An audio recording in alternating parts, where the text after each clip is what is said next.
একখানা আবদার নিয়ে শখের সরণি আপনাদের কাছে আবার হাজির হয়েছে। গল্প শুনে নিন, তারপর বলছি কেমন। আমরা বন্ধু বলতে বুঝি যে আমাদের খারাপ সময় সাহায্য করে, আমাদের পাশে থাকে। আবার আমাদের জীবনে মাঝে মাঝে এমন এক ব্যক্তির উদয় হয় যার প্রভাব আমাদের অজান্তেই আমাদের পাল্টে দেয়। আজ ঠিক তেমনই একটা গল্প শুনব। দেখব একজন খুব নিরীহ 50 বছর বয়সী বঙ্কুবাবু কিভাবে রাতারাতি পাল্টে গেছেন। গল্প শুনতে ভালোবাসি, তাই গল্প শোনাতে আসি। শখের সরণির গল্প শোনানোর এই প্রচেষ্টায় আজকের গল্প পাঠ লেখক সত্যজিৎ রায়ের কলমে, বঙ্কুবাবুর বন্ধু। বঙ্কুবাবুকে কেউ কোনোদিন রাগতে দেখেনি। সত্যি বলতে কি, তিনি রাগলে যে কিরকম ব্যাপারটা হবে, কি যে বলবেন বা করবেন তিনি, সেটা আন্দাজ করা ভারী শক্ত। অথচ রাগবার যে কারণ ঘটে না তা মোটেই নয়। আজ 22 বছর তিনি কাঁকুরগাছি প্রাইমারি স্কুলে ভূগোল বা বাংলা পড়িয়ে আসছেন। এর মধ্যে কত ছাত্র এলো গেল, কিন্তু বঙ্কুবাবুর পিছনে লাগা, ব্ল্যাকবোর্ডে তার ছবি আঁকা, তার বসবার চেয়ারে গাবের আঠা মাখিয়ে রাখা, কালী পুজোর রাত্রে তার পিছনে ছুঁচোবাজি ছেড়ে দেওয়া, এসবই 22 বছর ধরে ছাত্র পরম্পরায় চলে আসছে। বঙ্কুবাবু কিন্তু কখনো রাগেননি। কেবল মাঝে মাঝে গলা খাঁকড়িয়ে বলেছেন, ছি। এর একটা কারণ অবশ্যই এই যে তিনি যদি রাগটাগ করে মাস্টারি ছেড়ে দেন তো তার মতো গরিব লোকের পক্ষে এই বয়সে আর একটা মাস্টারি বা চাকরি খুঁজে পাওয়া খুবই শক্ত হবে। আর একটা কারণ হলো, ক্লাস ভর্তি দুষ্টু ছেলের মধ্যে দু একটা করে ভালো ছাত্র প্রতিবারেই থাকে। বঙ্কুবাবু তাদের সঙ্গে ভাব করে তাদের পড়িয়ে এত আনন্দ পান যে তাতেই তার মাস্টারি সার্থক হয়ে যায়। এইসব ছাত্রদের তিনি কখনো কখনো নিজের বাড়িতে নিয়ে আসেন। তারপর বাটি করে মুরগি খেতে দিয়ে গল্পর ছলে দেশ বিদেশের আশ্চর্য ঘটনা শোনান। আফ্রিকার গল্প, মেরু আবিষ্কারের গল্প, ব্রাজিলের মানুষ খেকো মাছের গল্প, সমুদ্রগর্ভে তলিয়ে যাওয়া আটলান্টিস মহাদেশের গল্প, এসবই বঙ্কুবাবু চমৎকার করে বলতে পারেন। শনি রবিবার সন্ধ্যাবেলাটা বঙ্কুবাবু যান গ্রামের উকিল শ্রীপতি মজুমদারের আড্ডায়।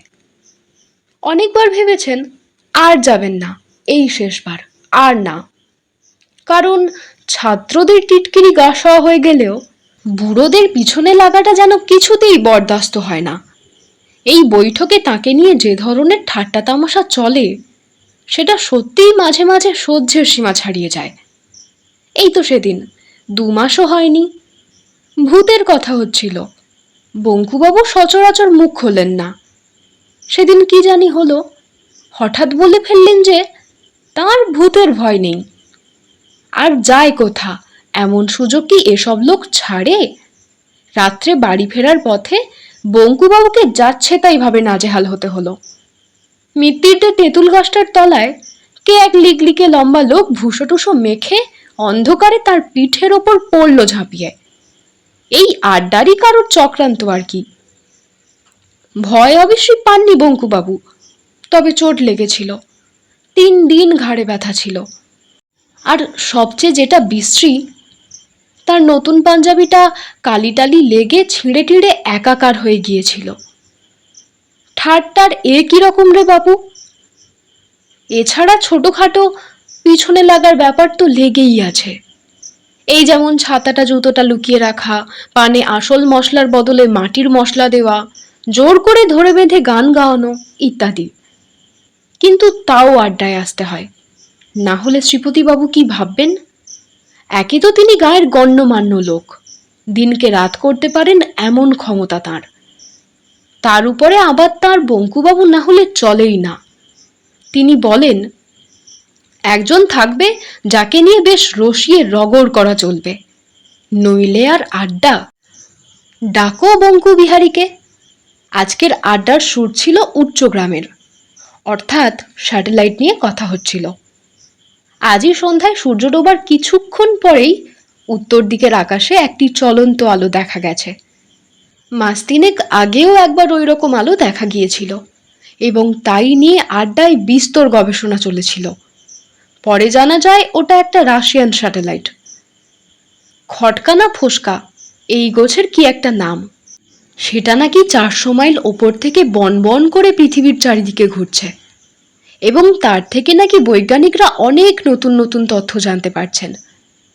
আজকের আলোটা বঙ্কুবাবু প্রথম দেখেছিলেন, তারপর তিনি সেটা নিধু মুক্তারকে ডেকে দেখান। কিন্তু আড্ডায় এসে বঙ্কুবাবু দেখলেন যে নিধুবাবু অম্লান বদনে প্রথম দেখার ক্রেডিটটা নিজেই নিয়েছেন এবং সেই নিয়ে খুব বড়াই করছেন। বঙ্কুবাবু কিচ্ছু বললেন না। স্যাটেলাইট সম্বন্ধে এখানে কেউই বিশেষ কিছু জানেন না, তবে এসব কথা বলতে তো আর টিকিট লাগে না, বা বললেও পুলিশেও ধরে না, তাই সবাই ফোড়ন দিচ্ছেন। চণ্ডীবাবু বললেন, যাই বলো বাপু, এসব স্যাটেলাইট নিয়ে খামোখা মাথা ঘামানো আমাদের শোভা পায় না। আমাদের কাছে ও যা, সাপের মাথার মণিও তাই।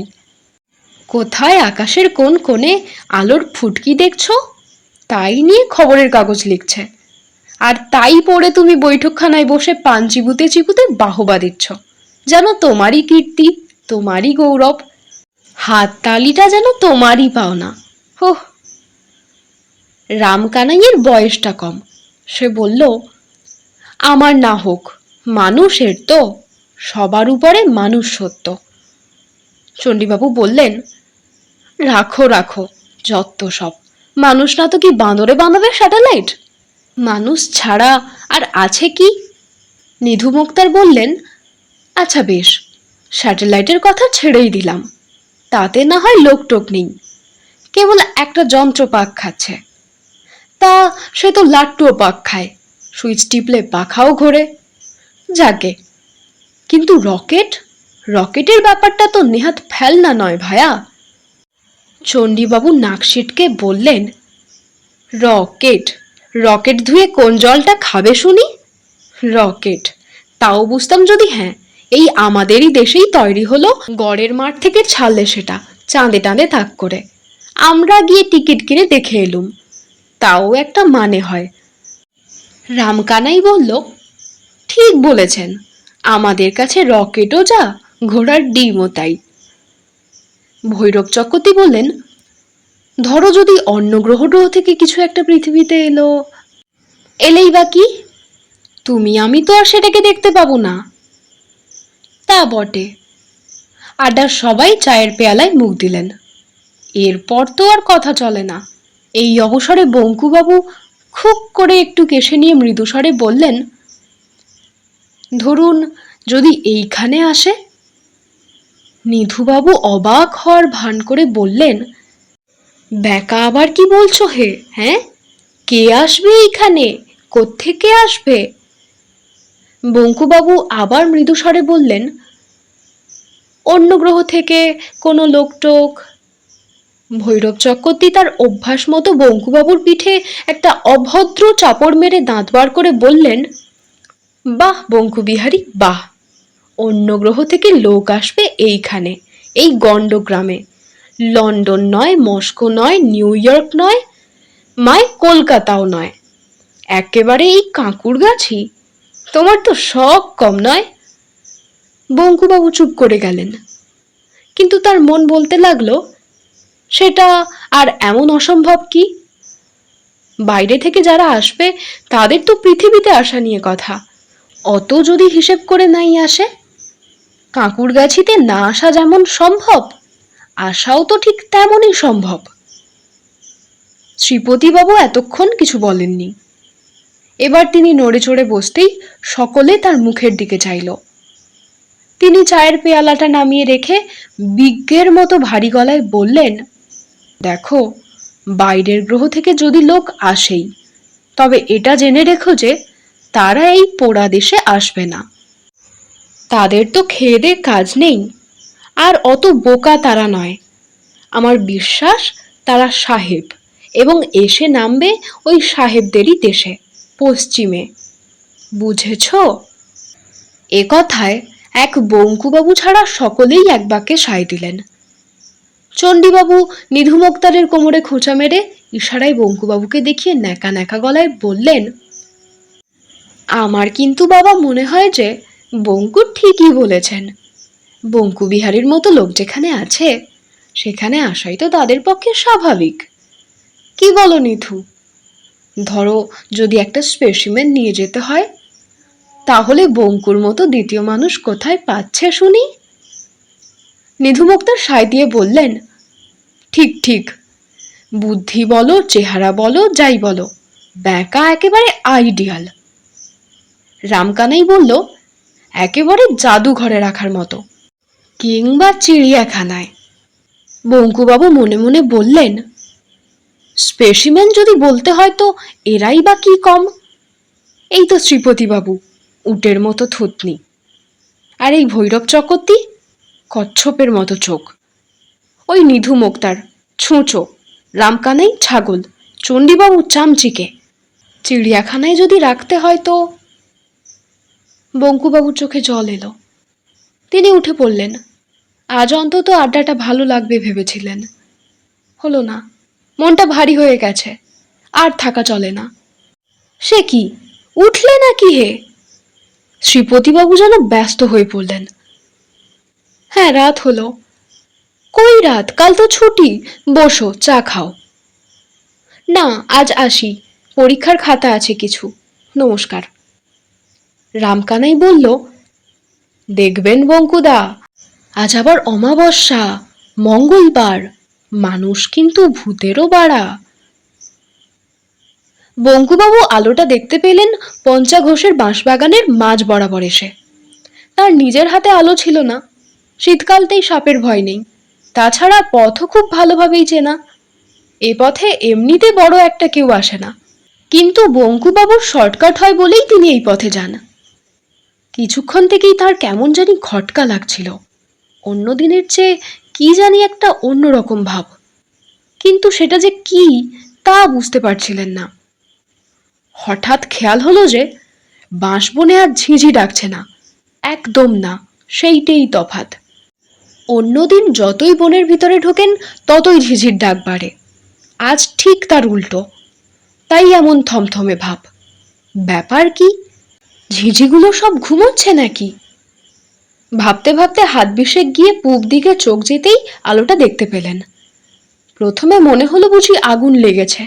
বনের মধ্যিখানের ফাঁকটায় যেখানে ডোবাটা রয়েছে তার চারপাশের বেশ খানিকটা জায়গা জুড়ে গাছের ডালে ও পাতায় একটা গোলাপি আভা, আর নিচে ডোবার সমস্ত জায়গা জুড়ে উজ্জ্বল গোলাপি আলো, কিন্তু আগুন নয়, কারণ আলোটা স্থির। বঙ্কুবাবু এগোতে লাগলেন। কানের মধ্যে একটা শব্দ আসছে, কিন্তু সেটা যেন ধরা ছোঁয়ার বাইরে। হঠাৎ কানে তালা লাগলে যেমন শব্দ হয়, রি রি রি রি, এ যেন ঠিক সেই রকম। বঙ্কুবাবুর গা একটু ছমছম করে থাকলেও একটা অদম্য কৌতূহল বশে তিনি এগিয়ে চললেন। ডোবার থেকে 30 হাত দূরে বড় বাঁশঝাড়টা পেরোতেই তিনি জিনিসটা দেখতে পেলেন। একটা অতিকায় উপুড় করা কাঁচের বাটির মতো জিনিস সমস্ত ডোবাটাকে আচ্ছাদন করে পড়ে আছে, এবং তার প্রায় স্বচ্ছ ছাউনির ভিতর থেকে একটা তীব্র অথচ স্নিগ্ধ গোলাপি আলো বিচ্ছুরিত হয়ে চতুর্দিকের বনকে আলো করে দিয়েছে। এমন অদ্ভুত দৃশ্য বঙ্কুবাবু স্বপ্নেও কখনো দেখেননি। অবাক বিস্ময়ে কিছুক্ষণ চেয়ে থাকার পর বঙ্কুবাবু লক্ষ্য করলেন যে জিনিসটা স্থির হলেও যেন নির্জীব নয়, অল্প অল্প স্পন্দনের আভাস পাওয়া যাচ্ছে। নিঃশ্বাস প্রশ্বাসে মানুষের বুক যেমন ওঠে নামে, কাচের ঢিবিটা তেমনই উঠছে নামছে।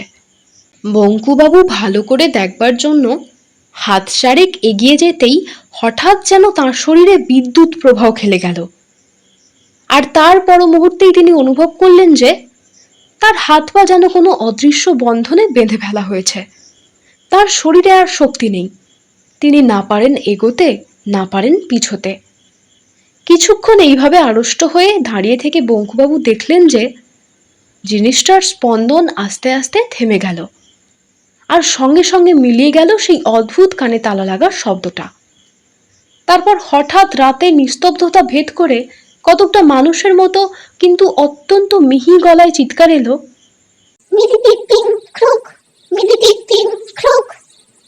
বঙ্কুবাবু চমকে গিয়ে এ আবার কি ভাষা রে বাবা, আর যে বলছে সেই বা কোথায়? দ্বিতীয় চিৎকার শুনে বঙ্কুবাবুর বুকটা ধড়াস করে উঠল। এই যে ইংরেজি, হয়তো তাকেই জিজ্ঞেস করা হচ্ছে প্রশ্নটা।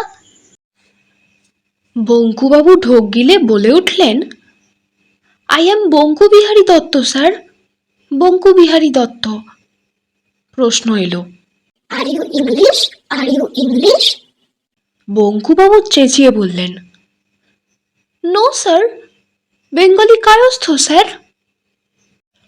একটুক্ষণ চুপচাপের পর পরিষ্কার উচ্চারণে কথা এলো, নমস্কার। বঙ্কুবাবু হাঁপ ছেড়ে বললেন, নমস্কার। বলার সঙ্গে সঙ্গে লক্ষ্য করলেন যে তার হাত পায়ের অদৃশ্য বাঁধনগুলো যেন আপনা থেকেই আলগা হয়ে গেল। তিনি ইচ্ছা করলেই পালাতে পারেন, কিন্তু পালালেন না, কারণ তিনি দেখলেন সেই অতিকায় কাচের ঢিবির একটা অংশ আস্তে আস্তে দরজার মতো খুলে যাচ্ছে। সেই দরজা দিয়ে বেরিয়ে এলো প্রথমে একটা মসৃণ বলের মতো মাথা, তারপর একটা অদ্ভুত প্রাণীর সমস্ত শরীরটা। লিকলিকে শরীরের মাথা বাদে সমস্তটাই একটা চকচকে গোলাপি পোশাকে ঢাকা। মুখের মধ্যে কান ও নাকের জায়গায় দুটো করে এবং ঠোঁটের জায়গায় একটা ফুটো। লোম বা চুলের লেশ মাত্র নেই। হলদে গোলগাল চোখ দুটো এমনই উজ্জ্বল যে দেখলে মনে হয় আলো জ্বলছে। লোকটা আস্তে আস্তে বঙ্কুবাবুর দিকে এগিয়ে এসে তার 3 হাত দূরে থেকে তাকে এক দৃষ্টে দেখতে লাগলো। বঙ্কুবাবুর হাত দুটো আপনা থেকেই জোর হয়ে এলো। প্রায় 1 মিনিট দেখার পর লোকটা সেই রকম বাঁশির মতো মিহি গলায় বলল, তুমি মানুষ? বললেন, লোকটা বলল, এটা পৃথিবী? বঙ্কুবাবু বললেন, ঠিক ধরেছি, যন্ত্রপাতিগুলো গোলমাল করছে। যাওয়ার কথা ছিল প্লুটোয়। একটা সন্দেহ ছিল মনে, তাই তোমাকে প্রথমে প্লুটোর ভাষায় প্রশ্ন করলাম। যখন দেখলাম তুমি উত্তর দিলে না, তখন বুঝতে পারলাম যে পৃথিবীতেই এসে পড়েছি। পণ্ডশ্রম হলো। ছি ছি ছি, এত দূরে এসে। আর একবার এরকম হয়েছিল, বুধ যেতে বৃহস্পতি গিয়ে পড়েছিলাম। একদিনের তফাৎ আর কি। বঙ্কুবাবু কি বলবেন বুঝতে পারলেন না। তাছাড়া ওর এমনিতেই অস্বস্তি লাগছিল, কারণ লোকটা সরু সরু আঙুল দিয়ে ওর হাত পা টিপে টিপে দেখতে আরম্ভ করেছে। টেপা শেষ করে লোকটা বলল, আমি ক্রেনিয়াস গ্রহের অ্যাং, মানুষের চেয়ে অনেক উচ্চ স্তরের প্রাণী। এই লিকলিকে 4 ফুট লোকটা মানুষের চেয়ে উচ্চ স্তরের প্রাণী বললেই হলো। বঙ্কুবাবুর হাসি পেল। লোকটা কিন্তু আশ্চর্যভাবে বঙ্কুবাবুর মনের কথা বুঝে ফেলল। সে বলল, বিশ্বাস করার কিছু নেই, প্রমাণ আছে। তুমি কটা ভাষা জানো? বঙ্কুবাবু মাথা চুলকিয়ে বললেন, বাংলা, ইংরেজি আর হিন্দিটা মানে। মানে আড়াইটে? হ্যাঁ। আমি জানি 14,000। তোমাদের সৌরজগতের এমন ভাষা নেই যা আমি জানি না। তাছাড়া আরো 31টি বাইরের গ্রহের ভাষা আমার জানা আছে। এর 25টি গ্রহে আমি নিজেই গিয়েছি। তোমার বয়স কত? 50। আমার 833। তুমি জানোয়ার খাও? বঙ্কুবাবু এই সেদিন কালী পুজোয় পাঁঠার মাংস খেয়েছেন, না বলবেন কি করে? অ্যাং বলল, আমরা খাই না, বেশ কয়েকশো বছর হলো ছেড়ে দিয়েছি। আগে খেতাম, হয়তো তোমাকেও খেতাম। বঙ্কুবাবু ঢোক গিললেন। এই জিনিসটা দেখছো? অ্যাং একটা নুড়ি পাথরের মতো ছোট জিনিস বঙ্কুবাবুর হাতে দিল। সেটা হাতে ঠেকতেই বঙ্কুবাবুর সর্বাঙ্গে আবার এমন একটা শিহরণ খেলে গেল যে তিনি তৎক্ষণাৎ ভয়ে পাথরটা ফেরত দিয়ে দিলেন। অ্যাং হেসে বলল, এটা আমার হাতে ছিল বলে তুমি তখন এগোতে পারোনি। কেউ পারে না শত্রুকে জখম না করে অক্ষম করার মতো এমন জিনিস আর নেই। বঙ্কুবাবু এবার সত্যিই অবাক হতে শুরু করেছেন। অ্যাং বলল, এমন কোনো জায়গা বা দৃশ্য আছে যা তোমার দেখতে ইচ্ছে করে কিন্তু হয়ে ওঠে না? বঙ্কুবাবু ভাবলেন, সারা পৃথিবীটাই তো দেখা বাকি। ভূগোল পড়ান, অথচ বাংলাদেশের গুটিকত গ্রাম ও শহর ছাড়া আর কি দেখেছেন তিনি? বাংলাদেশেরই বা কি দেখেছেন? হিমালয়ের বরফ দেখেননি, দীঘার সমুদ্র দেখেননি, সুন্দরবনের জঙ্গল দেখেননি, এমনকি শিবপুরের বাগানের সেই বটগাছটা পর্যন্ত দেখেননি। মুখে বললেন, অনেক কিছুই তো দেখিনি। ধরুন, গরম দেশের মানুষ, তাই নর্থ পোলটা দেখতে খুব ইচ্ছে করে। অ্যাং একটা ছোট কাঁচ লাগানোর নল বার করে বঙ্কুবাবুর মুখের সামনে ধরে বলল, এইটাই চোখ লাগাও। চোখ লাগাতেই বঙ্কুবাবুর গায়ে কাঁটা দিয়ে উঠল। এও কি সম্ভব? তার চোখের সামনে ধুধু করছে অন্তহীন বরফের মরুভূমি, তার মাঝে মাঝে মাথা উঁচিয়ে আছে পাহাড়ের মতো এক একটা বরফের চাই। উপরে গাঢ় নীল আকাশে রামধনুর রঙে রঙিন বিচিত্র নকশা সব ক্ষণে ক্ষণে রূপ পাল্টাচ্ছে। অরোরা বোরিয়ালিস, ওটা কি? ইগলু? ওই পোলার বিয়ারের শাড়ি? ওই পেঙ্গুইনের দল? ওটা কোন বিভৎস জানোয়ার? ভালো করে দেখে বঙ্কু চিনলেন, সিন্ধু ঘটক। একটা নয়, দুটো প্রচণ্ড লড়াই চলছে। মূলোর মতো জোড়া দাঁত একটা আর একটার গায়ে বসিয়ে দিল। শুভ্র বরফের গায়ে লাল রক্তের স্রোত। পৌষ মাসের শীতে বরফের দৃশ্য দেখে বঙ্কুবাবুর ঘাম ঝরতে শুরু করলো। অ্যাং বলল, ব্রাজিলে যেতে ইচ্ছে করে না? বঙ্কুবাবুর মনে পড়ে গেল সেই মাংস খেকো পিরানহা মাছ। আশ্চর্য, লোকটা তার মনের কথা টের পায় কি করে? বঙ্কুবাবু আবার চোখ লাগালেন। গভীর জঙ্গল, দুর্ভেদ্য অন্ধকারে লতাপাতার ফাঁক দিয়ে গলে আসা ইতস্তত রোদের ছিটে ফোটা। একপাশে একটা প্রকাণ্ড গাছ, তা থেকে ঝুলছে, ওটা কি? সর্বনাশ! এত বড় সাপ বঙ্কুবাবু জীবনে কখনো কল্পনা করতে পারেননি। হঠাৎ তার মনে পড়ে গেল কোথায় যেন পড়েছেন ব্রাজিলের অ্যানাকোন্ডা, অজগরের বাবা। কিন্তু মাছ কই? ওই যে একটা খাল, দুপাশে ডাঙায় কুমির রোদ পোহাচ্ছে, সার সার কুমির। তার একটা নড়ে ওঠে, জলে নামবে। ওই নেমে গেল সরাত। বঙ্কুবাবু যেন শব্দটাও শুনতে পেলেন। কিন্তু একই ব্যাপার, কুমিরটা এমন বিদ্যুৎ বেগে জল ছেড়ে উঠে এলো কেন? কিন্তু একই সেই একই কুমির। বঙ্কুবাবু বিস্ফারিত চোখে দেখলেন যে কুমিরটার তলার অংশটায় মাংস বলে প্রায় কিছুই নেই, খালি হাড়। আর শরীরের বাকি অংশটা গোগ্রাসে গিলে চলেছে পাঁচটি দাঁতালো রাক্ষসে মাছ, পিরানহা মাছ। বঙ্কুবাবু আর দেখতে পারলেন না, তার হাত পা কাঁপছে, মাথা ভোঁ ভোঁ করছে। অ্যাং বলল, এখন বিশ্বাস হয় আমরা শ্রেষ্ঠ? বঙ্কুবাবু জিভ দিয়ে ঠোঁট চেটে বললেন, তা তো বটেই, নিশ্চয়ই, বিলক্ষণ, 100 বার। অ্যাং বলল, বেশ, তোমায় দেখে এবং তোমার হাত পাটিতে মনে হচ্ছে যে তুমি নিকৃষ্ট প্রাণী হলেও মানুষ হিসেবে খারাপ নও। তবে তোমার দোষ হচ্ছে যে তুমি অতিরিক্ত নিরীহ, তাই তুমি জীবনে উন্নতি করনি। অন্যায়ের প্রতিবাদ না করা বা নীরবে অপমান সহ্য করা, এসব শুধু মানুষ কেন, কোনো প্রাণীরই শোভা পায় না। যাক, তোমার সঙ্গে আলাপ হওয়ার কথা ছিল না, হয়ে ভালোই লাগলো। তবে পৃথিবীতে বেশি সময় নষ্ট করে লাভ নেই, আমি বরং আসি। বঙ্কুবাবু বললেন, আসুন বাবু, আমিও আপনার সঙ্গে আলাপ করে খুব। বঙ্কুবাবুর কথা আর শেষ হলো না। চোখের পলকে কখন যে অ্যাং রকেটে উঠে পড়ল এবং কখন যে সেই রকেট পঞ্চাঘোষের বাঁশবন ছেড়ে উপরে উঠে অদৃশ্য হয়ে গেল তা যেন বঙ্কুবাবু টেরই পেলেন না।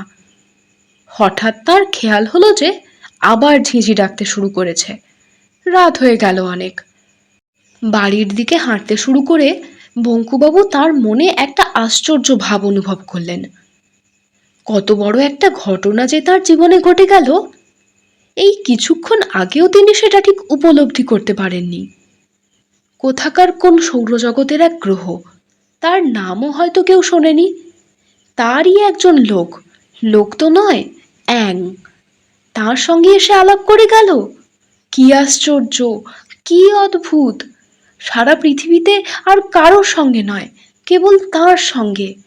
তিনি শ্রী বঙ্কু বিহারী দত্ত, কাঁকুরগাছি প্রাইমারি স্কুলে ভূগোল ও বাংলার শিক্ষক। আজ, এই এখন থেকে অন্তত একটা অভিজ্ঞতায় তিনি সারা পৃথিবীতে এক ও অদ্বিতীয়। পরদিন রবিবার। শ্রীপতিবাবুর বাড়িতে জোর আড্ডা। কালকের আলোর খবর আজ কাগজে বেরিয়েছে, তবে নেহাতি নগণ্যের পর্যায়ে। বাংলাদেশের মাত্র দু একটা জায়গায় আলোটা দেখতে পাওয়ার খবর এসেছে, তাই সেটাকে ফ্লাইং শসার বা উড়ন্ত পিরিচের মতো গুজবের মধ্যে ফেলে দেওয়া হয়েছে। আজ পঞ্চাঘোষ আড্ডায় এসেছেন। তার 40 বিঘের বাঁশবনের মধ্যে যে ডোবাটা আছে, তার চারপাশের 10টা বাঁশঝাড় নাকি রাতারাতি একেবারে ন্যাড়া হয়ে গেছে। শীতকালে বাঁশের শুকনো পাতা ঝরে পড়ে বটে, কিন্তু এইভাবে হঠাৎ ন্যাড়া হয়ে যাওয়াটা খুবই অস্বাভাবিক। এই বিষয়েই কথা হচ্ছিল। এমন সময় ভৈরব চক্রবর্তী হঠাৎ বলে উঠলেন, আজ বঙ্কুর দেরি কেন? তাই তো, এতক্ষণ কারো খেয়াল হয়নি। নিধু মুক্তার বললেন, ব্যাঁকা কি আর সহজে এমুখ হবে? কাল মুখ খুলতে গিয়ে যা দাবড়ানি খেয়েছে। শ্রীপতিবাবু ব্যস্ত হয়ে বললেন, তা বললে চলবে কেন? বঙ্কুকে যে চাই। রামকানাই, তুমি একবার যাও তো দেখি, ধরে নিয়ে আসতে পারো কি না। রামকানাই, চাটা খেয়েই যাচ্ছি বলে সবে পেয়ালায় চুমুক দিতে গেছে, এমন সময় বঙ্কুবাবু এসে ঘরে ঢুকলেন বললে অবশ্যই কিছুই বলা হলো না। একটা ছোটখাটো বৈশাখী ঝড় যেন একটা বেঁটে খাটো মানুষের বেশে প্রবেশ করে সবাইকে থমথমিয়ে দিল। তারপর ঝড়ের খেলা। প্রথমে পুরো 1 মিনিট ধরে বঙ্কুবাবু অট্ট হাসি হাসলেন, যে হাসি এর আগে কেউ কোনোদিন শোনেননি, তিনি নিজেও শোনেননি। তারপর হাসি থামিয়ে একটা প্রচণ্ড গলা খাঁকরানি দিয়ে গম্ভীর গলায় বলতে শুরু করলেন, বন্ধুগণ, আমি অত্যন্ত আনন্দের সঙ্গে জানাচ্ছি যে আজ এই আড্ডায় আমার শেষ দিন। আমার দলটি ছাড়ার আগে আমি কয়েকটি কথা আপনাদের বলে যেতে চাই, এবং তাই আজ এখানে আসা। 1 নম্বর, সেটা সকলের সম্বন্ধেই খাটে। আপনারা সবাই বড্ড বাজে বকেন। যে বিষয়ে জানেন না সে বিষয়ে বেশি কথা বললে লোকে বোকা বলে। 2 নম্বর, এটা চণ্ডীবাবুকে বলছি, আপনাদের বয়সে পরের ছাতা জুতো লুকিয়ে রাখা শুধু অন্যায় নয়, ছেলে মানুষই। দয়া করে আমার ছাতাটা ও খয়েরি ক্যাম্বিসের জুতোটা কালকের মধ্যে আমার বাড়িতে পৌঁছে দেবেন।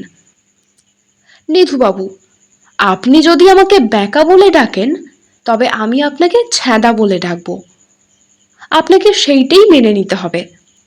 আর শ্রীপতিবাবু, আপনি গণ্যমান্য লোক, আপনার মোসাহেবের প্রয়োজন হবে বই কি। কিন্তু জেনে রাখুন যে আজ থেকে আমি আর ও দলে নেই। যদি বলেন তো আমার পোষা হুলোটাকে পাঠিয়ে দিতে পারি, ভালো পা চাটতে পারে। ওহো, পঞ্চাবাবুও এসেছেন দেখছি। আপনাকেও খবরটা দিয়ে রাখি, কাল রাত্রে ক্রেনিয়াস গ্রহ থেকে একটি অ্যাং এসে আপনার বাঁশবাগানের ডোবাটির মধ্যে নেমেছিল। আমার সঙ্গে তার আলাপ হয়েছে। লোকটি, থুড়ি অ্যাংটি, ভারী ভালো। এই বলে বঙ্কুবাবু তার বাঁ হাত দিয়ে ভৈরব চক্রবর্তীর পিঠে একটা চাপড় মেরে বিষম খাইয়ে সদর্পে শ্রীপতিবাবুর ঘর থেকে বেরিয়ে গেলেন। ঠিক সেই মুহূর্তেই রামকানাইয়ের হাত থেকে চা ভর্তি পেয়ালাটা পড়ে গিয়ে সব্বাইয়ের কাপড় চোপড়ে গরম চা ছিটিয়ে চুরমার হয়ে গেল। শুনলেন তো? আমার আবদারটা ছিল এই যে, যারা শুনলেন তারা দয়া করে গল্পের সরণিকে আপনার ভালোবাসা থেকে বঞ্চিত করবেন না। ভালো হোক খারাপ হোক, আপনার মূল্যবান মতামতটুকু জানিয়ে যান, যেটা আমাকে এগিয়ে যেতে সাহায্য করবে। শেয়ার করে দিন কাছের বন্ধুটিকে। নতুন হলে শখের সরণিকে সাবস্ক্রাইব করে রাখুন পরবর্তী গল্পের জন্য। গল্প শোনা চলতে থাকুক, গল্প শোনা মানুষগুলো ভালো থাকুক। আজকের মতো এখানেই শেষ করলাম, আসি তবে।